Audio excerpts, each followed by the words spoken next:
জিলা সমিতিৰ সন্মানিত হ'ব পৰা আমাৰ এই অঞ্চলৰ যুৱ নেতা আজি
যেটো 27 জানুৱাৰী আজিৰ দিনটোত 2020 চনত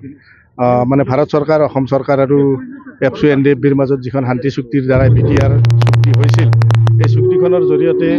আমি সমগ্ৰ বিটিআৰবাসী ৰাইজে এটা শান্তিৰ পৰিৱেশ পাইছো আৰু ইয়াৰ লগতে আমি এই শান্তি চুক্তিত জড়িত থকা ভাৰতৰ সন্মানীয় প্ৰধানমন্ত্ৰী নৰেন্দ্ৰ মোদী ডাঙৰীয়া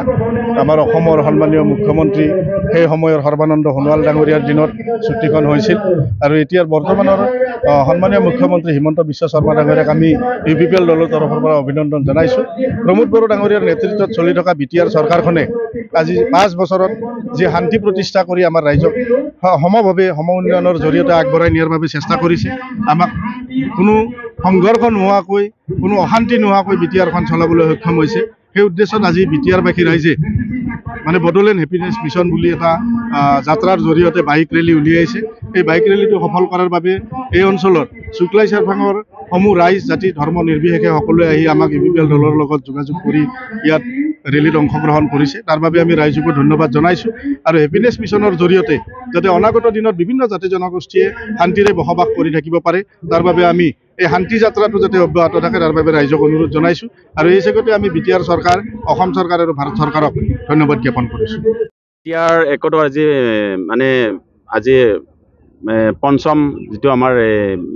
সেলিব্ৰেশন ডে হয় আমাৰ একৰ্ড ডে হয় আৰু এই একৰ্ডত সংগতি ৰাখি আমাৰ আজি শুক্লাই চাৰফাং ব্লক কমিটিৰ তৰফৰ প্ৰায় আমাৰ 500 বাইক আমি ৰেলী আমি ওলাবলৈ মানে মনস্থ কৰিছোঁ আৰু আমি এই বাইক ৰেলীটো এটা মেছেজ দিব বিচাৰিছোঁ যে আমাৰ বিটিআৰ যি নেকি একৰ্ড হৈ গ'ল মানে আমাৰ যেটো নেকি এপছু আৰু আমাৰ কি বুলি কয় এনডিএফবিৰ মাজত যেটো শান্তি চুক্তি হ'ল আজি সেই শান্তি চুক্তিৰ মানে যেটো আমাৰ বিটিআৰ যিখন যেহেতু আমাৰ একৰ্ড এটা হৈ গ'ল আৰু এই একৰ্ডত যেটো নেকি আমাৰ যিবিলাক ধৰ আমাৰ দফা আছিলে বা আমাৰ যিবিলাক ইয়াত আমাৰ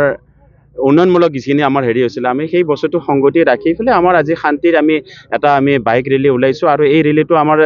মানে মূল উদ্দেশ্য হৈছে যে আমাৰ সকলো জাতি জনগোষ্ঠী আজি আমাৰ বিটিচিত বাস কৰা যিখিনি আমাৰ মানুহ আছে বা আমাৰ যিখিনি জনগোষ্ঠী আছে তেখেতসকলে আজি শান্তি সম্প্ৰীতিৰে আমি সকলোৱে বাস কৰি আছোঁ আৰু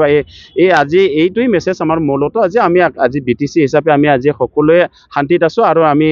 কোনোদিনে আমাৰ এই বিটিচিত আমি অশান্তিৰ পৰিৱেশ হোৱাটো আমি নিবিচাৰোঁ। আমি যাতে আমাৰ আগলৈকে আমি যেতিয়ালৈকে আমি জীৱিত অৱস্থাত থাকোঁ তেতিয়ালৈকে আমাৰ যাতে শান্তিৰ আমি সম্প্ৰীতিৰে অটুট ৰাখি আমি এই আমাৰ বিটিচিখন আমি বজাই ৰাখিব পৰা মিলা প্ৰীতিৰে আমাৰ সেইটোৱে আমাৰ মূল উদ্দেশ্য।